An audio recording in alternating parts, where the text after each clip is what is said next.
तो दोस्तों आज मैं एक्सप्लेन करने वाला हूँ 2023 में आई मूवी मिशन मजनू को। इसकी रेटिंग्स की बात नहीं करेंगे क्योंकि ये अभी जल्द ही रिलीज हुई है, तो रेटिंग्स में बदलाव देखने को मिल सकते हैं। मैं मूवी को एक्सप्लेन करूंगा, लेकिन उससे पहले अगर आप हमारे चैनल पर नए हैं तो नीचे लाल कलर से लिखे सब्सक्राइब को दबाकर ग्रे कर दें। इससे आप हमारे चैनल से जुड़ जाएंगे और आने वाली वीडियोस को देख पाएंगे। और जिन्होंने पहले से ही सब्सक्राइब करा हुआ है उनका बहुत बहुत शुक्रिया। आप लोग ऐसे ही चैनल से जुड़े रहिए, मैं आपके लिए वीडियोस लाता रहूंगा। और मुझे थोड़ा और करीब से जानने के लिए आप मेरे इंस्टाग्राम या फेसबुक अकाउंट को भी फॉलो कर सकते हैं, लिंक आपको डिस्क्रिप्शन में मिल जाएगा। तो मूवी की शुरुआत में हमें बताया जाता है कि अमेरिका ने हिरोशिमा और नागासाकी में न्यूक्लियर बम गिरा के वर्ल्ड वॉर 2 का अंत तो कर दिया, पर उसके बाद सभी देशों में न्यूक्लियर बम बनाने की रेस शुरू हो गई। 1971 में पाकिस्तान इंडिया से तीसरी बार जंग हार चुका था, तो अब पाकिस्तान किसी भी हालत में बदला लेने के फिराक में बैठा हुआ था। इंडिया पर धाक जमाने का उनके पास एक ही तरीका था और वो था न्यूक्लियर बॉम्ब बनाना। लेकिन जंग हथियारों से नहीं बुद्धिमानी से जीती जाती है, और इंडिया का हुक्म का इक्का था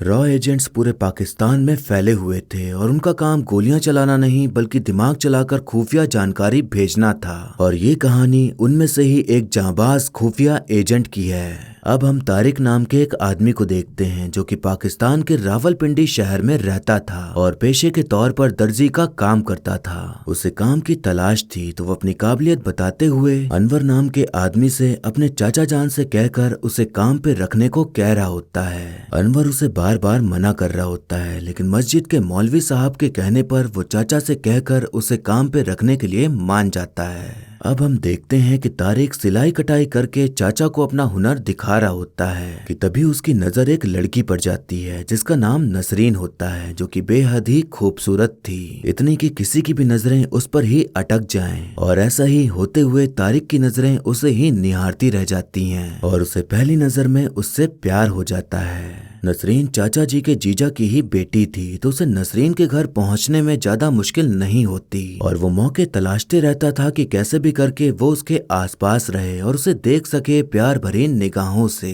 पर बात यहाँ ये थी कि नसरीन उसके प्यार को देख नहीं सकती थी क्योंकि उसकी आंखें नहीं थी, पर उसके प्यार को महसूस जरूर कर पा रही थी। और नसरीन की आंखें न होने की कमी तारिक के प्यार को कम नहीं कर रही थी, बल्कि उसे उस बात की कोई फिक्र नहीं थी क्योंकि वो उसकी आंखें बनकर उसके साथ हमेशा के लिए रहना चाहता था। नसरीन तारिक की इत्र की खुशबू से उसे पहचानने लगी थी कि वो हमेशा उसके आसपास ही रहता है और उसके दिल में उसके लिए प्यार है, तो अब वो भी उसके प्यार में पड़कर उसके करीब जाने लग जाती है। उनकी ये करीबियां नसरीन के पिताजी देख लेते हैं, तो वो तारिक के ऊपर चिल्लाते हुए कहते हैं कि तुम जैसे अनपढ़ गंवार जाहिल की हिम्मत कैसे हुई मेरी बेटी के करीब आने की। तारिक सबके सामने कबूल करता है कि वो नसरीन से प्यार करता है और उसी से शादी भी करना चाहता है। चाचा जान पिताजी को समझाते हैं कि अनपढ़ तो आप भी थे, लेकिन फिर भी हमने अपनी बहन की शादी आपसे कराई ना। नसरीन अपने पिता से कहती है कि तारिक बहुत अच्छा लड़का है और उनसे ज्यादा मुझसे और कोई भी प्यार नहीं कर पाएगा, इसलिए मुझे उनके साथ ही अपना जीवन बिताना है। अपनी बेटी के खातिर पिताजी अपने गुस्से को ठंडा करके उन दो प्रेमी जोड़ों को एक करने का फैसला करते हुए उनकी शादी करा देते हैं। अब कहानी 1974 में शिफ्ट होती है, जहां हम देखते हैं कि इंडिया ने अपना पहला न्यूक्लियर परीक्षण किया और वो कामयाब रहा। और अब इस बात की चर्चा पूरी दुनिया में हो रही थी और सबसे ज्यादा दुख हमारे पड़ोसी मुल्क पाकिस्तान को हो रहा था, क्योंकि अब इंडिया भी न्यूक्लियर बॉम्ब का मालिक बन चुका था। तो उनके अंदर जलन और डर की भावना उत्पन्न होना शुरू हो जाती है और सोचते हैं कि अब वो भी न्यूक्लियर बॉम्ब बनाएंगे। पाकिस्तान के प्राइम मिनिस्टर जुल्फिकार अपने सभी सरकारी मुलाजिमों को हुक्म देते हैं कि न्यूक्लियर फैसिलिटी बनाने की शुरुआत की जाए और ये छुप कर ही होना चाहिए, ताकि जब काम पूरा हो जाए तब हम भी दुनिया को दिखा सकें कि हम में भी ताकत है। एक तरफ वो खुद गैर कानूनी तरीके से न्यूक्लियर बम बना रहे थे, दूसरी तरफ पाकिस्तान के पीएम हर जगह जा जाकर बस यही चिल्ला रहे थे कि इंडिया ने बिना बताए न्यूक्लियर टेस्ट किया, जो कि गलत है, इसलिए उनकी न्यूक्लियर फैसिलिटी पर बैन लगना चाहिए। मतलब उल्टा चोर कोतवाल को डांटे। न्यूक्लियर बॉम्ब बनाने के लिए पाकिस्तान एक खतरनाक वैज्ञानिक AQ खान को बुलाता है, जो कि था तो पाकिस्तान का ही लेकिन बाहर रहकर काम करता था, पर अब उसे बुला लिया गया था इस खुफिया मिशन को पूरा करने के लिए। इसी बीच खबर आती है कि पोखरान में हुए धमाकों को गैर जिम्मेदाराना करार देते हुए हिंदुस्तान के एटॉमिक प्रोग्राम पर रोक लगा दी गई है। ये खबर सुनकर पाकिस्तान के आला अधिकारियों को बड़ी खुशी होती है, क्योंकि पाकिस्तानी प्रधानमंत्री हर जगह जाकर जो इतना रोना रो रहे थे उनका रोना सफल हो गया था।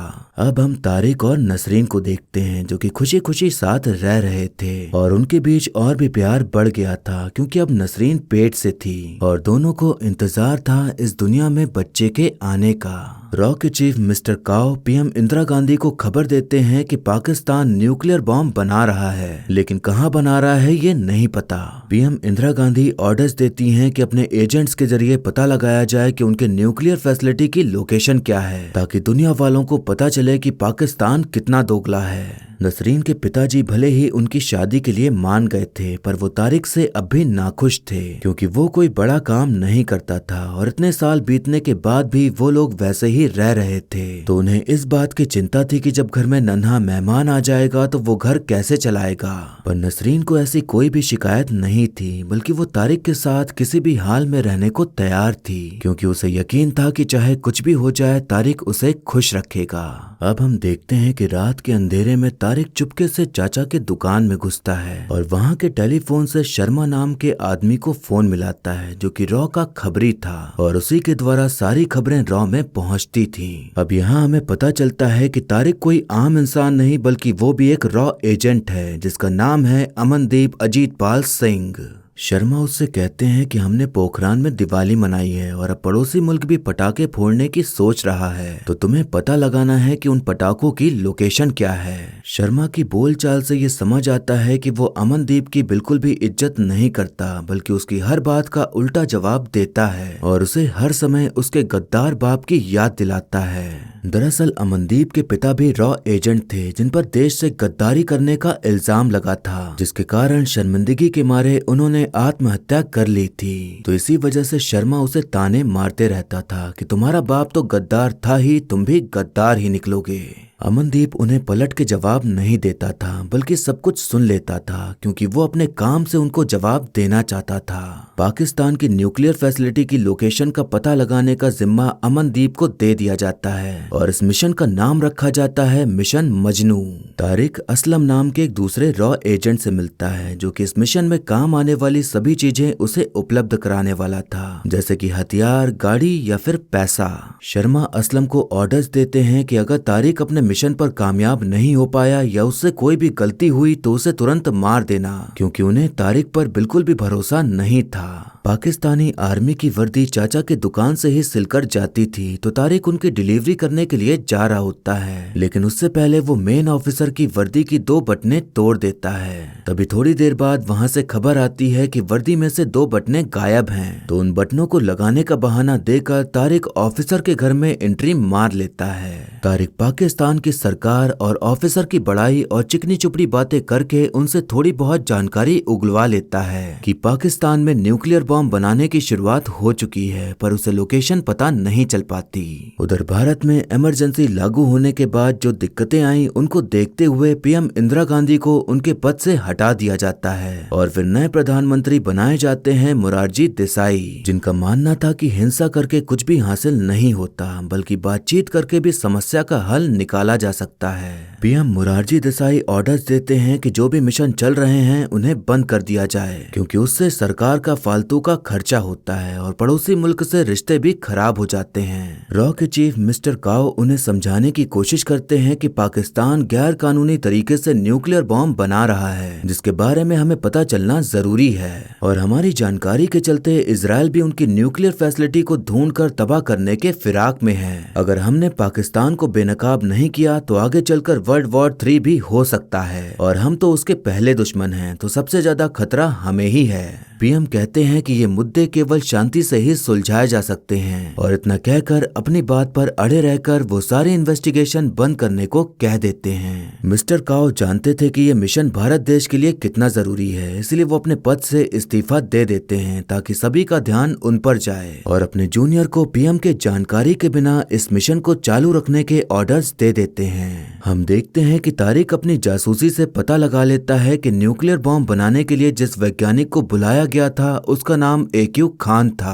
और न्यूक्लियर फैसिलिटी रावलपिंडी के आसपास ही है। तो वो ये सारी जानकारी दिल्ली में बैठे एजेंट शर्मा को देता है, पर शर्मा उससे एकदम चिढ़ते हुए और बदतमीजी से बात करते हुए कहता है कि तुमसे ये सब नहीं हो पाएगा, तुम जाओ अपना बच्चा संभालो क्योंकि ये मिशन खत्म हो चुका है और अब हमें तुम्हारी जरूरत नहीं है। तारिक एकदम गुस्से से चीख चिल्ला रहा होता है क्योंकि उसने अपनी जान पर खेलकर ये सारी जानकारी निकाली थी, लेकिन शर्मा उसकी बातों को समझ ही नहीं रहा था, जिस बात से उसका पूरा दिमाग खराब हो जाता है। वो दुकान से निकल ही रहा होता है कि तभी वहाँ नसरीन के पिताजी आ जाते हैं जो कि उस पर हमेशा नजर रखे रहते थे क्योंकि उन्हें शुरू से ही शक था कि तारिक ठीक आदमी नहीं है। तारिक को एहसास होता है कि शायद उन्होंने सारी बातें सुन ली हैं, लेकिन पता चलता है कि पिताजी को उस पर इस बात का शक है कि उसका किसी और महिला के साथ चक्कर चल रहा है। तो वो धमकी देने लगते हैं कि वो नसरीन को सब कुछ बता देंगे। वहीं दूर खड़ा असलम ये सब कुछ होते हुए देख रहा होता है और उसे ऐसा लगता है जैसे पिताजी को सारा सच पता चल गया है। तो वो ये सारी जानकारी शर्मा को देता है। शर्मा तो पहले से ही तारिक से नफरत करते थे, इसलिए वो असलम को तारिक को मारने का ऑर्डर दे देते हैं। असलम बंदूक लेकर उसके घर जाता है और उसके दरवाजा खोलते ही उसके सीने में गोलियां उतार देता है।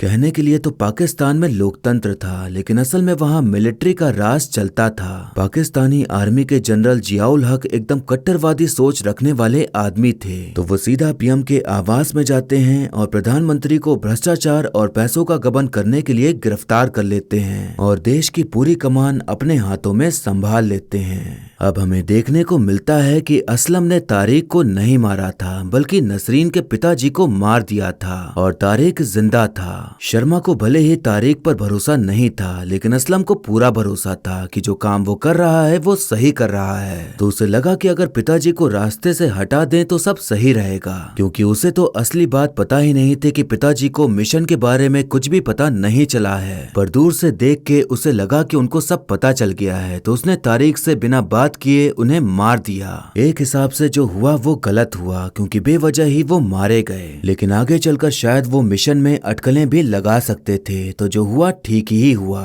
तारिक असलम को मार रहा होता है क्योंकि गलती तो उसने की थी, लेकिन तभी वहाँ मौलवी आ जाते हैं और तारिक के ऊपर बंदूक तान देते हैं। अब यहाँ ये राज खुलता है कि उनका नाम रमन सिंह है और वो सीनियर फील्ड ऑफिसर हैं और वो पिछले 9 साल से एजेंट बनकर पाकिस्तान में रह रहे हैं। वो बताते हैं कि शर्मा ने तुम्हें मारने का ऑर्डर दे दिया था, लेकिन असलम ने तुम्हें बचा लिया, तो तुम्हें उसका शुक्रिया अदा करना चाहिए। अब हम देखते हैं कि रॉ के नए चीफ मिस्टर संतोष को ये खबर मिलती है कि पाकिस्तान की न्यूक्लियर फैसिलिटी कोयटा नाम की जगह पर बनाई गई है और इजराइल जल्द ही वहां हवाई हमला करके उसे तबाह करने वाला है। तारिक अपने मिशन में इतना मशगूल हो चुका था कि उसे अपनी बेगम नसरीन का ख्याल रखने का समय ही नहीं मिल पाता था और उससे काफी दूर भी रहने लगा था, क्योंकि कहीं न कहीं उसके मन में ये बात छपी हुई थी कि आगे चलकर अगर उसे कुछ होता है तो वो अकेली पड़ जाएगी या उसकी सच्चाई कभी न कभी तो सामने आ ही जाएगी, तो वो कहाँ जाएगी। तो बस यही सब बातें उसके मन में चल रही थीं और साथ ही साथ वो अपने मिशन में भी लगा हुआ था। जनरल जियाउल हक एक चाल चलते हैं और सभी देश के प्रधानमंत्री से बातचीत करके उनकी तरफ दोस्ती का हाथ बढ़ाते हैं, ताकि इस प्यार के पर्दे में छुपकर वो अपना इलीगल तरीके से न्यूक्लियर बॉम्ब बना सकें और कोई ज्यादा खोजबीन भी ना करे। अब तारिक, रमन और असलम एक हो जाते हैं और भोलेनाथ का नाम लेकर प्लान बनाते हुए पाकिस्तानी आर्मी की वर्दी पहनकर एक ट्रक को रोकते हैं जो कि खूब सारी जैकेट ले जा रहा था, जो कि आम जैकेटें नहीं थीं। अपनी वर्दी का रौब दिखाते हुए वो ड्राइवर से उगलवा लेते हैं कि ये सारा माल कहूटा नाम की जगह पर जा रहा है। कहूटा इंडिया बॉर्डर के पास पड़ता था, तो पाकिस्तान ने जानबूझकर ऐसी जगह चुनी जहां किसी की नजर ही न जाए और वहीं पर अपनी न्यूक्लियर फैसिलिटी बनाई थी, मतलब बगल में छोरा और शहर में ढिंडोरा। अब हम देखते हैं कि और जानकारी पाने के लिए तीनों लोग कहूटा पहुंच जाते हैं, जहां पर हर जगह बस आर्मी वाले ही घूम रहे थे।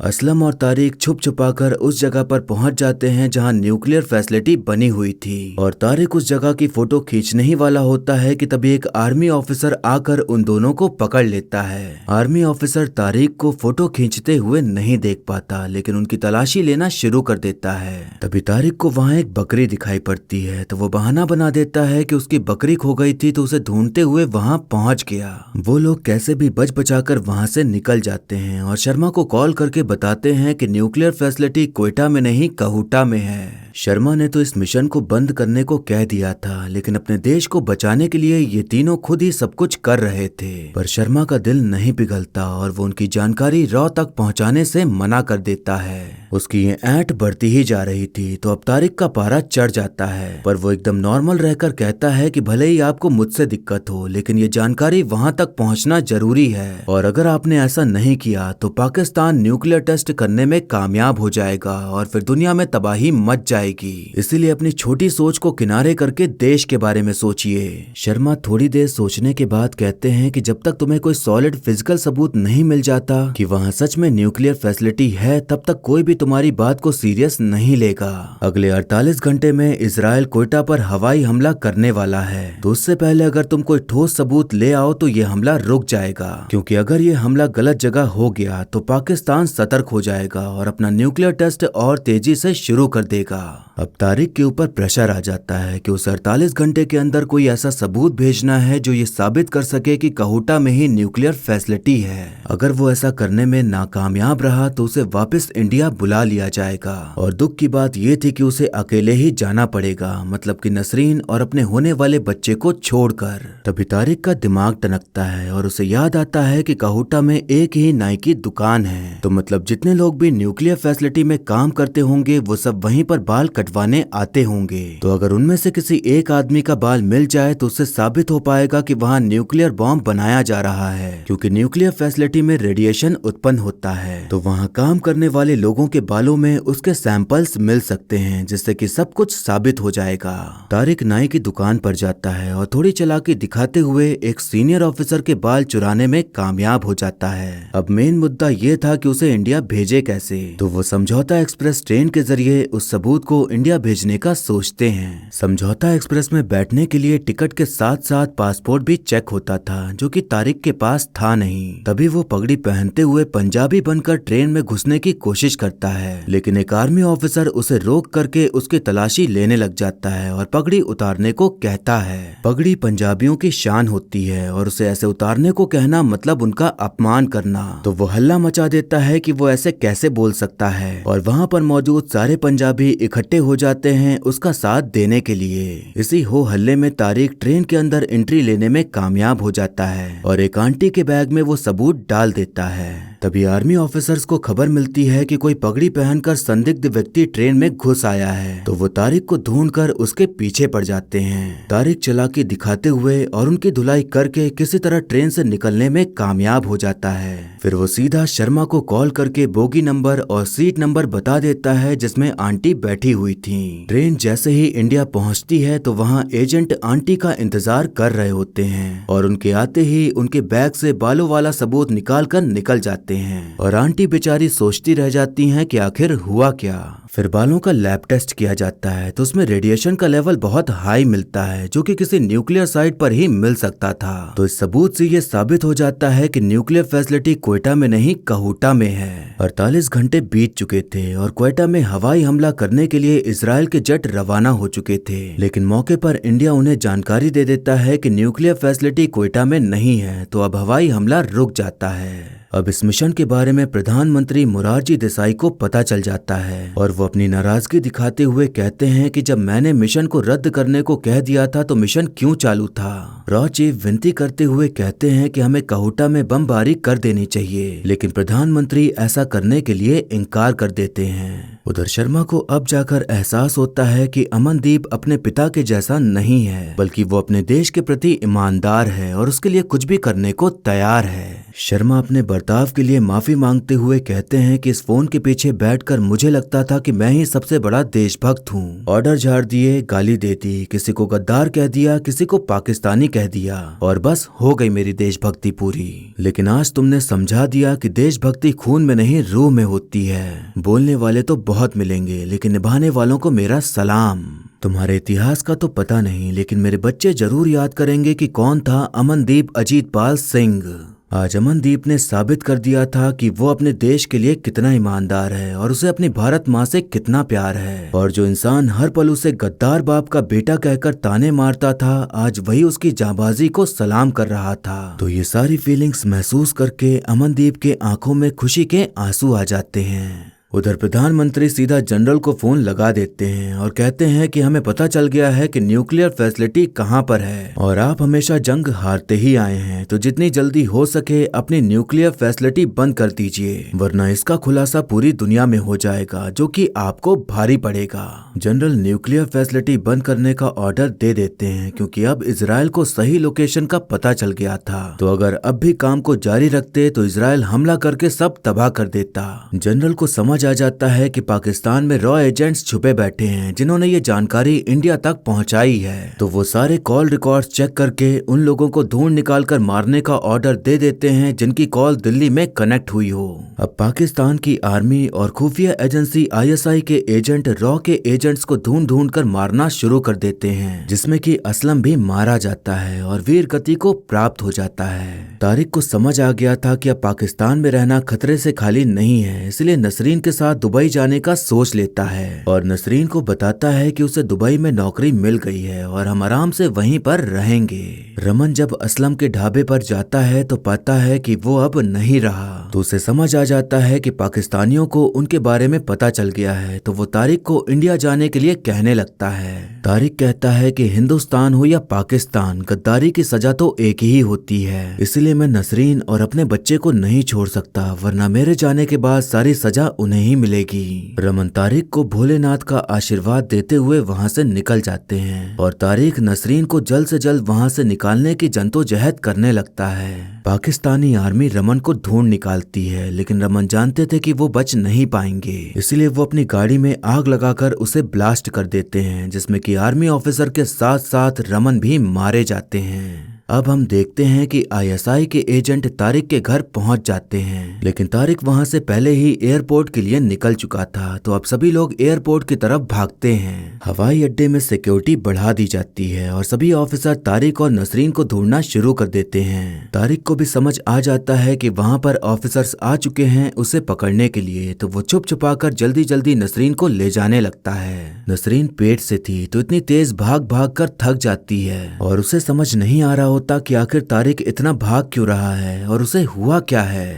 तारिक को समझ आ गया था कि अब उसका अंत नजदीक है, इसलिए वो नसरीन को प्यार से समझाता है और एक व्हील चेयर पे बैठाकर उससे कहता है कि हमारे जाने के रास्ते अलग हैं, पर मैं तुम्हें उस पार मिलूंगा। एक आदमी नसरीन को लेकर दूसरे गेट से ले जाने लगता है, लेकिन तभी एक ऑफिसर उसे रोकने की कोशिश करता है। तारिक को अपनी परवाह नहीं थी, लेकिन वो अपने प्यार नसरीन के ऊपर कोई भी आंच आने नहीं देना चाहता था, इसलिए वो वहीं खड़े होकर जोर जोर से भारत माता की जय चिल्लाने लगता है ताकि सबका ध्यान उस पर चला जाए। अब नसरीन डिपार्चर गेट के अंदर चली जाती है और सभी ऑफिसर तारिक को पकड़ने के लिए उसके पीछे भागते हैं। तारिक को इंतजार था कि जिस प्लेन में नसरीन जा रही है वो जल्दी से जल्दी रवाना हो जाए, तो तब तक के लिए वो आर्मी वालों से हाथापाई करते हुए उन्हें अपने में उलझाए होता है। वो जैसे ही देखता है कि प्लेन उड़ चुका है वो खुश हो जाता है कि आखिरकार नसरीन सही सलामत निकल गई। लेकिन तभी सभी पाकिस्तानी आर्मी ऑफिसर अपनी बंदूक की सारी गोलियां उसके सीने में उतार देते हैं और अमनदीप सिंह अपने देश की सेवा करते हुए कुर्बान हो जाते हैं।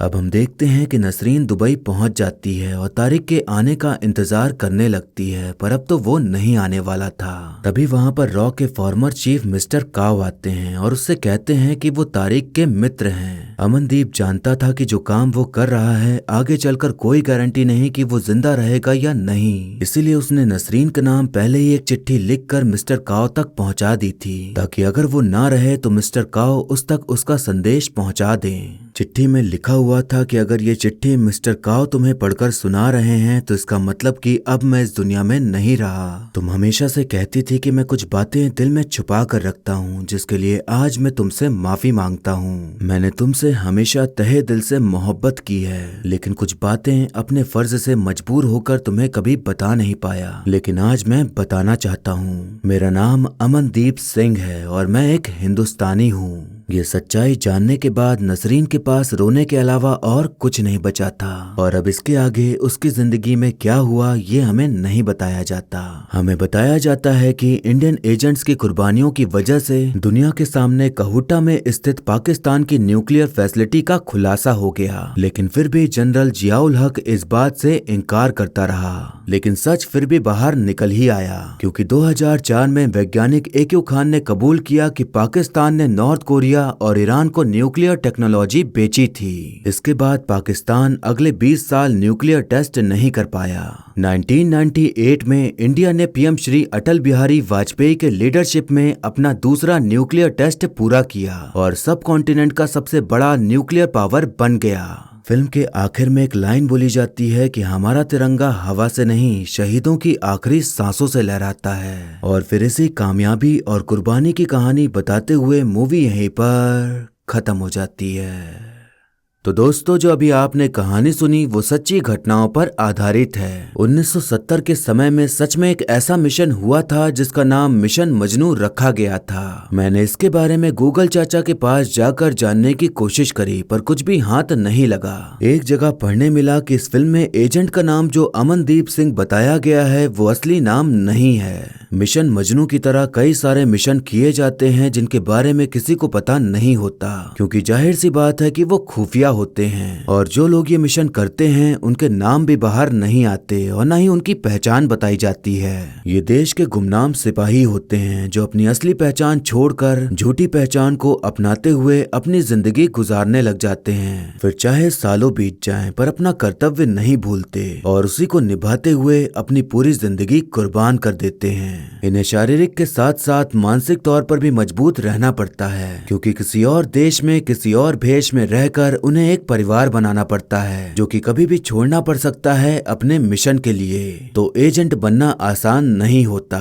कब उनकी जानकारी लीक हो जाए और कब वो मार दिए जाएं कोई नहीं जानता, और मरने के बाद भी उन्हें कोई नहीं जानेगा, क्योंकि उनकी पहचान हमेशा छुपी रहेगी। सोचिए कितना मुश्किल होता होगा एक इंसान को दिमागी तौर पर यह कबूल करना कि जो काम वो करने जा रहा है उस काम को करने पर खतरा भी है और गुमनामी भी। और आजकल के जमाने में तो कोई छोटा सा भी काम कर दे तो क्रेडिट लेने चला आता है। मैं भी वही बात कहना चाहूंगा जो शर्मा ने कही थी, कैसे जांबाज सिपाहियों को मेरा सलाम।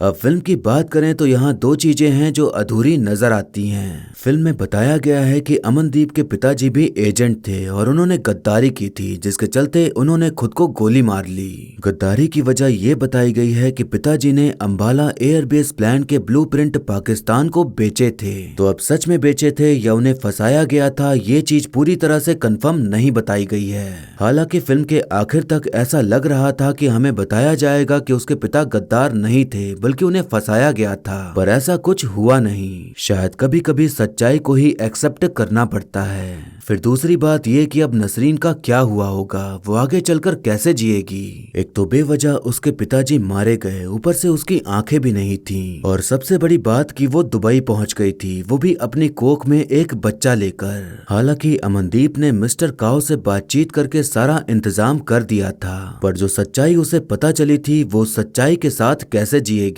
क्योंकि अगर सच पहले पता होता तो नसरीन उससे कभी प्यार ही नहीं करती। तो एक हिसाब से उसे धोखा मिला था और आगे चलकर उसे बच्चा भी होने वाला था, तो वो उसे अपने पिता की क्या कहानी सुनाएगी। तो कुल मिलाकर उसकी भी जिंदगी खत्म सी हो चुकी थी। उसके पास दो ही ऑप्शन थे, या तो अपने साथ हुए गलत को याद करते हुए हर दिन रो रो कर गुजारे, या अपने आप को संभालते हुए एक नई जिंदगी शुरू करे, बस तारिक के साथ बिताए अच्छे पलों को याद करके। आप अगर नसरीन की जगह जगह होते तब क्या फैसला लेते, बताइएगा जरूर।